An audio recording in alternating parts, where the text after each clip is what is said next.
Olá, pessoal! A gente está aqui no nosso primeiro episódio do nosso podcast e eu trouxe o Manuel, um convidado muito especial, uma pessoa que eu tive a honra de trabalhar e de aprender muito sobre mentalidade. Ele já teve muito resultado no marketing digital, né? Então, tudo isso está muito atrelado à mentalidade empreendedora que ele tem e ele vai trazer um pouquinho sobre o que ele tem estudado, sobre o que ele tem pensado e os conceitos que eles querem trazer para você, empresário, aplicar no seu negócio, aplicar na sua vida para multiplicar os seus resultados. Legal.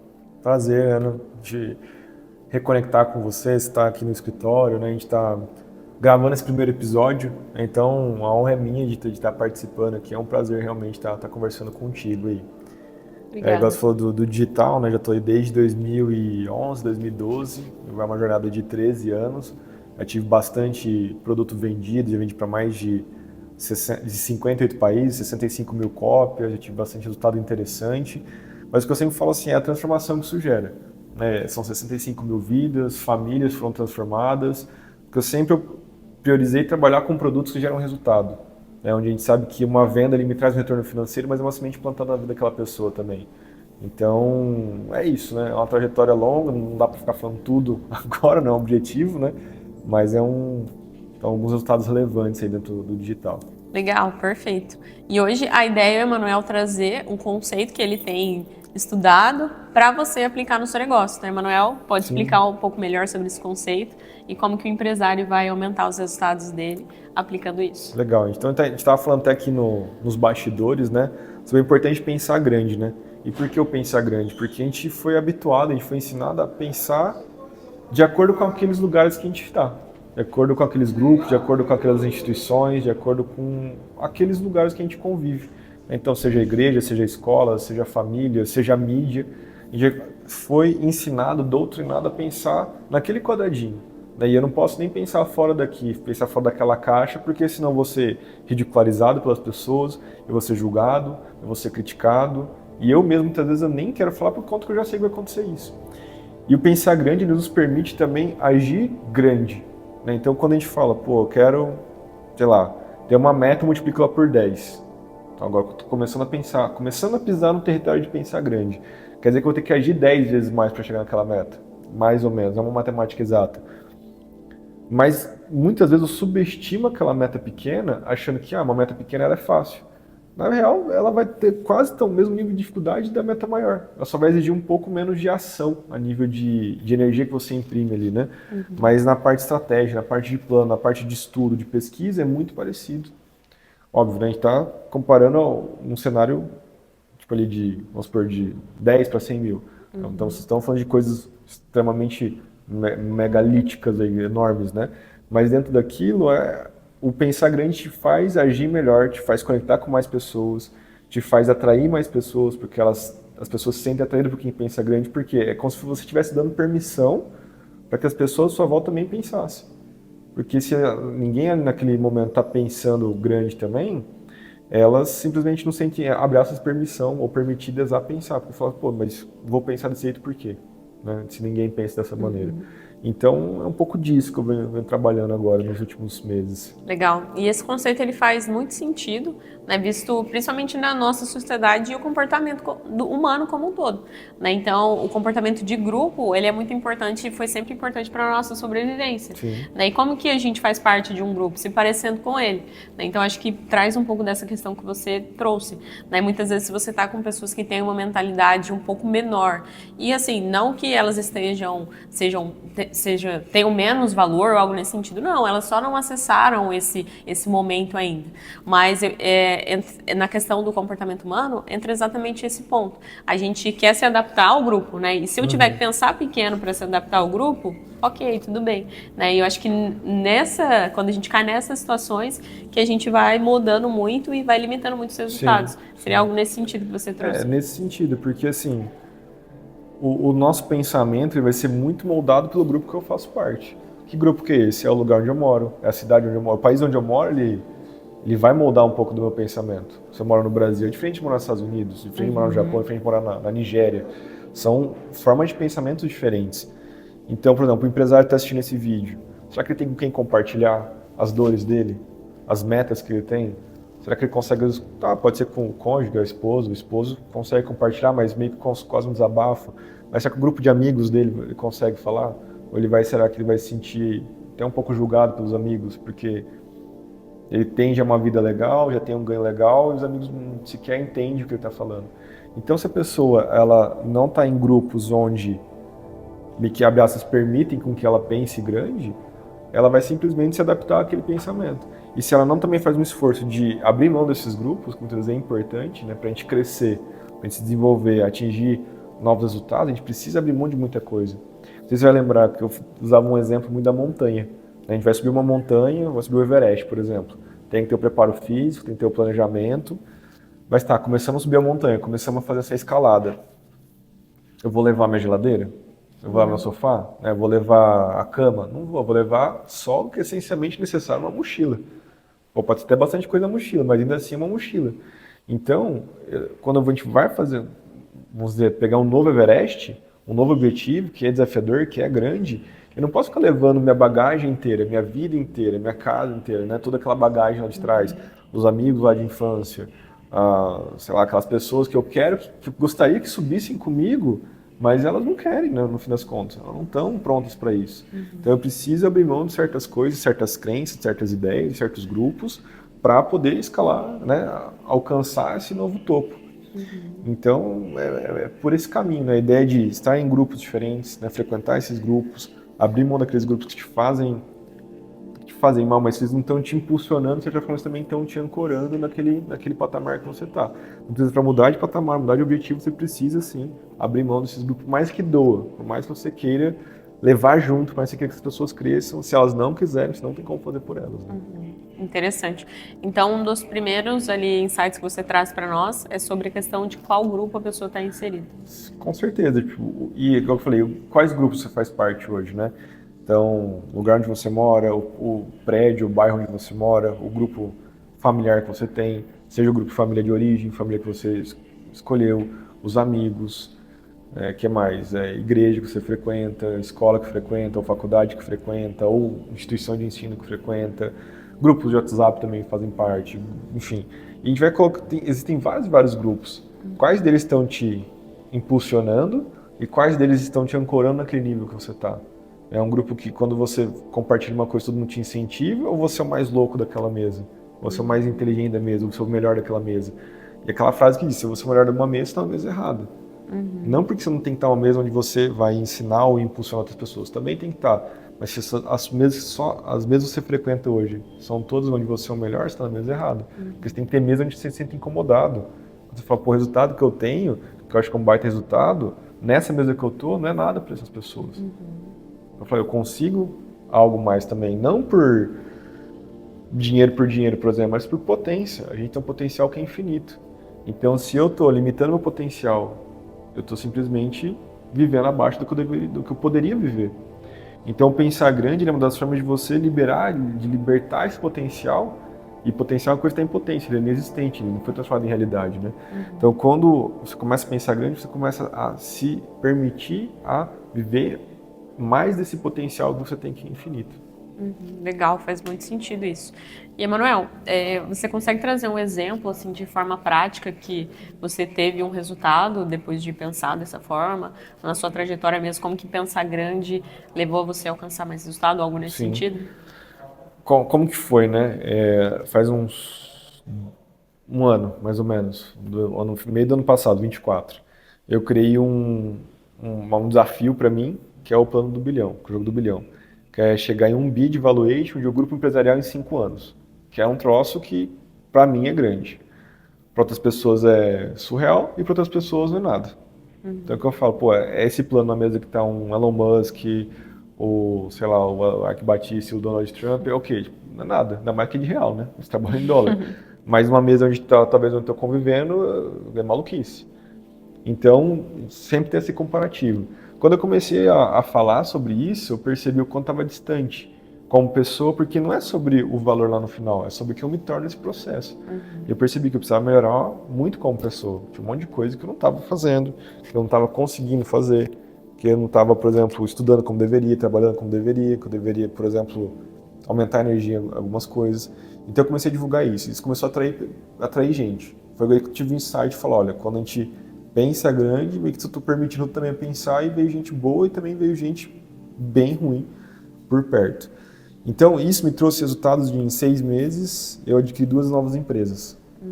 Coisa que eu nunca tinha feito antes. Eu tinha a base teórica, mas eu não tinha a parte prática. Só que eu tinha essa teoria há 2 anos, já tinha estudado, tinha mentores que me ensinavam a fazer isso, só que eu não colocava em prática. Não colocava porque estava muito... Para a meta que eu tinha, eu não precisava adquirir uma empresa. Mas para aquela meta do bilhão, se eu não adquirisse empresa, eu não fazia isso em 5 anos. Então eu comecei a fazer parte de aquisição de empresa. Então, tipo, ter adquirido novas empresas foi porque eu comecei a me permitir e comecei a pensar grande. Porque senão eu ia falar, não, para que eu vou adquirir? Ter mais trabalho, ter mais problema? Então essas aquisições vieram de um pensamento anterior que é o pensar grande. Que interessante. Então, você mudar a sua meta fez você mudar as ações que você tinha naquele momento. Sim. Que interessante. E o que você vê, assim, qual ação o empresário ele poderia fazer de forma prática, assim, para ele conseguir pensar grande, né? Então, se ele tem uma meta de vender 10 mil reais ou 10 mil dólares por mês, o que na prática ele pode fazer para expandir a mentalidade dele nesse sentido? Tipo, via de regra, você multiplica por 10. Então você tem a meta de fazer 10 mil dólares, 10 mil reais, multiplica por 10, vai para 100. Só isso já vai fazer com que ele comece a pensar, comece a justificar. Pô, 100 não dá por conta disso, tá? Então, já trouxe exatamente o que ele está justificando que não vai dar, então quer dizer que se ele resolver esses problemas, teoricamente ele consegue. Então ele começa a trazer, tipo, insights e inputs mentais, né, ideias, de que ele não teria só por estar olhando no papel. Então se eu estou falando de 10, mas agora estou falando de 100, o que eu preciso mudar? Quais são os problemas que vão aparecer, o que eu já de cara, já mapeio que existem esses problemas. É o problema A, o B e o C, então começa a resolver esses problemas. Eu preciso de mais gente aqui, então vai contratar essas pessoas. Não tem dinheiro, então arruma esse dinheiro. Então, assim, isso vai fazer com que a pessoa, de forma prática, ela comece a colocar numa ponta do lápis, ali não, no papel, um plano prático para ela conseguir chegar naquela meta de vezes 10 do que ela tinha antes. Isso já é um negócio bem prático, assim, de falar, olha, pega a tua meta, multiplica por 10 e senta meia hora na frente desse número. Tipo, o que vai aparecer? Vai aparecer você se justificando, ou você se criticando, ou você falando que não é possível, que você não quer. Tá, só deixa fluir, vê o que aparece. Vai ver que vem muita coisa interessante. E você falou sobre isso de você ver que você não quer. E muitas vezes, será que a gente não quer mesmo ou a gente não se sente merecedor daquilo? Ana, boa pergunta. Eu vejo que as duas coisas. Tipo, merecimento, se for ver, quase que a gente não é merecedor de muita coisa, né? Então, assim, a gente tem que ir muito mais não pelo merecimento, mas pela graça divina mesmo. Tipo, não porque eu mereço, mas porque eu sou filho de Deus, então logo eu vou ter essa graça que vai vir pra mim. Não por merecimento. Por merecimento a gente vai ficar muito nas contas. Se eu fiz isso, se não fiz, esquece merecimento. Interessante. Mas pode ser muito questão de merecimento. Mas também a questão de não querer. Muitas vezes eu não consigo, eu não quero disfarçado. Que eu não consigo, é que eu não quero. Porque se eu parar para pensar o que precisa ser feito, eu já sei que eu não estou muito afim de... Por exemplo, será que eu estou afim de deixar de jogar futebol quarta-noite para atender um cliente? Para conseguir aquela meta? Tem gente que não está afim. Então vai falar, não é que eu não... Aí vai falar, não consigo determinada meta. Mas não é que eu não consigo, é que simplesmente eu não quero abrir mão de certas coisas, certos confortos, certos hábitos que eu já tenho e que simplesmente não quero. Então eu vou ficar com essa meta mais confortável para mim. Eu nem quero pensar na maior, porque vai me tirar da zona de conforto. Então... Faz sentido.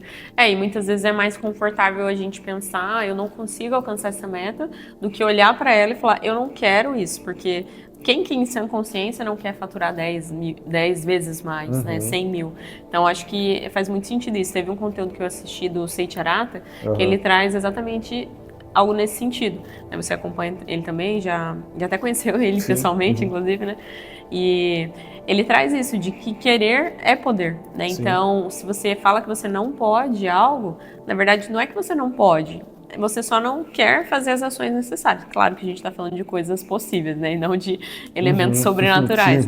Mas eu acho que entra bem nisso que você falou, né? Eu acho que isso é bem interessante da gente pensar. Hoje, tudo eu tendo a falar, se eu não quero e se eu nunca falo não posso, né? Sim. Ou às vezes não posso, não quero o suficiente. Acho que é algo nesse sentido. Né? E a gente já estudou, né? A gente estava até conversando aqui antes, aquele manuscrito do Napoleão Hill, né? Que é do Quem Pensa e Quer, o manuscrito original, o meu era a Lei do Triunfo, enfim, aquele livro deste tamanho, né? E um capítulo principal é o desejo ardente, né? O primeiro capítulo do Quem Pensa e Quer é esse, que é, será que eu desejo de forma ardente aquela meta? Aquele vezes 10? Por exemplo, se eu não desejo de forma ardente, eu não vou me mover o suficiente, eu não quero o suficiente. Tipo, querer é poder, mas eu tenho realmente que querer aquilo lá. Se eu quero mais ou menos eu quero. Então, para mim, o primeiro, segundo obstáculo, você para. Ah, tá chovendo, não vou. Ah, tô com dor no pé, não vou. Tô com, sei lá, qualquer coisinha vai virar desculpa ou um obstáculo. Você fala, não, não vai dar certo isso por conta dessa outra coisa. Então, realmente, eu preciso desejar de forma ardente aquilo para que aquilo funcione. Interessante. E você vê que tem alguma forma da gente conseguir canalizar mais energia para desejar, de fato? Ou simplesmente é algo que surge? Ó, boa pergunta de novo. Tem vezes que surge de forma espontânea, mas o ideal é aprofundar. Vamos lá, se eu faço 10 vezes mais faturamento no meu mês, na minha empresa, o que acontece? O meu produto ele é bom o suficiente? Ele vai ajudar 10 vezes mais pessoas? Ou não, é um produto que só me ajuda? É um ganha-perde, né? Eu ganho, a pessoa perde. Tem produto que é assim, sabe? Mas não, eu vou conseguir ajudar 10 vezes mais pessoas, 10 vezes mais famílias, 10 vezes mais plantio que eu estou fazendo. Então, assim, isso é uma forma de você se motivar. Talvez ela não vai por aí, talvez ela vai pelo dinheiro, tá tudo bem. Vou conseguir viajar, fazer uma viagem que eu quero, comprar um carro que eu quero, mudar de casa, enfim. Também tem esse outro viés. Então, quanto mais você vai aprofundando no porquê e pra quê, né? Por que eu quero esse valor e pra que eu quero? Por quê e pra quê? Por quê e pra quê? Isso vai te trazendo mais informações de você pegar aquilo e falar, agora eu quero e vou fundo naquele desejo que eu tenho, naquela meta que eu tenho. Interessante. Então, é realmente encontrar a sua motivação, né? Para algumas pessoas vai ser o dinheiro pelo dinheiro, que não está errado também. Para outros vai ser um propósito, ajudar mais pessoas. Então, é realmente olhar para dentro. Né? Olhar para dentro. Porque, assim, o que eu vejo, assim, a gente vai às vezes falar de propósito, né? Qual que é o propósito da vida? É uma pergunta profunda. Sim. E o propósito por si só, ele motiva a gente. Só que o propósito é uma coisa muito abstrata, é difícil de encontrar. Então, assim, vai ficar filosofando e não vai chegar em lugar nenhum. Mas se a gente pensar, o propósito é eu pegar esse potencial que eu tenho, que é infinito, e tentar, talvez eu nunca chegue a manifestar ele de forma completa, mas eu vou chegar o mais próximo possível, vou ter feito o meu melhor para trazer o máximo dele como algo concreto. Então, todo dia eu preciso melhorar, todo dia eu preciso ser melhor, preciso ser 1% melhor, preciso melhorar como empreendedor, como pai, como marido, preciso melhorar na parte de vendas, na parte de copy, na parte de marketing, na parte de entrega. Então, tudo que eu fizer vai me fazer uma pessoa melhor. Talvez eu não use essa habilidade agora, mas igual você falou, de novo, nos bastidores, né? Talvez eu use daqui 5 anos, daqui 4 anos, daqui 10 anos, a gente nunca sabe. Mas se eu me torno uma pessoa dia a dia uma pessoa melhor, então eu estou, de certa forma, cumprindo esse propósito e, muitas vezes, isso vai dar um resultado financeiro também, de retorno. Né? Então, metas maiores faz você buscar manifestar mais potencial que a gente tem, que é infinito, mas que muitas vezes é limitado ali ao ambiente que nós estamos. Legal, faz muito sentido. E, Emanuel, dentro disso, se você pudesse trazer um insight, assim, ou deixar algum recado para esse empresário que está assistindo a gente, o que você traria? E depois também quero algumas indicações de materiais para que eles podem estudar para conseguir manifestar tudo isso. Tá. Insight, eu criei um termo aqui, ó, as RDM. RDM, que é as regras de merda. Então, tome cuidado com as RDM. O que são as RDM? São regras que a gente aprendeu desde pequeno a seguir essas regras. Então, por exemplo, pensamento linear é uma RDM. Por quê? Vamos lá, fiz vezes 10 minha meta, eu vou pegar, vamos supor, 100 mil. Ou 1 milhão, ou 10, enfim, cada um vai fazer o vezes 10 ali. Então eu vou fazer por mês, eu vou dividir por 30. Então vamos supor que é 100 mil, dividido por 30 dá 3.333. Tá, então tem que fazer esse faturamento por dia, mas hoje eu faço 300. Então o meu pensamento linear é como fazer 3.333 por dia e vai dia a dia aumentando. Mas eu não preciso pensar dessa forma, porque o linear é uma RDM. Só que eu tenho que pensar de uma forma, como que eu faço para atingir a potencialidade, ou seja, Eu não vou fazer 3.333 hoje, mas eu vou fazer um pouquinho melhor hoje, um pouquinho melhor amanhã, vai chegar um momento que vai fazer isso aqui. E não esse linear, né? Então, o pensamento linear seria uma RDM que a gente tem que combater ali para alcançar os nossos objetivos. Legal, faz muito sentido. Isso até atua muito na nossa motivação e desmotivação, né? Se a gente tem esse pensamento de que tudo tem que ser linear, a gente começa a plantar as coisas e, por exemplo, eu tô me dedicando 2 vezes mais, mas o meu resultado, ele ainda não melhorou 2 vezes. Então, eu vou desistir porque não tá funcionando. Sim. Mas, na verdade, isso é uma mentira. Né? Como você falou, pode ser uma linha que chega um momento que vai crescer e vai... Uma hora ela sobe, mas a gente não deu tempo dela subir o suficiente. Ou a gente tá no começo da subida e já tá parando. Já tá parando. Legal. E de material, de livros, conteúdos, o que você deixa de sugestão? Então, o que a gente falou, que é o Quem Pensa e Quer, é um ótimo livro, sempre leio ele. Faço os grupos de leitura, que é os masterminds, porque a gente faz essa discussão. Tem o próprio Lei do Triunfo, que é o Quem Pensa e Quer, é um resumo do Lei do Triunfo, né? Mas tem que ter uma paciência boa, né? Demorou 1 ano e meio para terminar ele, né? E de livros seriam esses. O que mais perguntou? Conteúdos ou coisas para estudar mesmo? Acho que conteúdo, posso fazer meu pitch? Pode, claro. Conteúdo, falando para eu seguir um pouco do meu conteúdo, venho falando um pouco mais essa parte de mentalidade, de pensar grande, tenho compartilhado algumas questões de bastidores também. Então é @EmanuelZ, com 2 N de navio. Tenho falado disso no Instagram. Estou abrindo um grupo que é a Vault, que é um grupo onde a gente está criando para um ambiente onde as pessoas podem pensar grande, compartilhar lá dentro essa meta, sem ela ser ridicularizada, sem ela ficar justificando, ficar se criticando. E acho que é isso. É isso. Beleza. Obrigada, Emanuel, pela sua participação. E você que assistiu, deixe seu comentário e compartilhe sua meta. É um lugar seguro aqui para você pensar grande e mostra pra gente, a gente vai te apoiar e vai estar junto com você.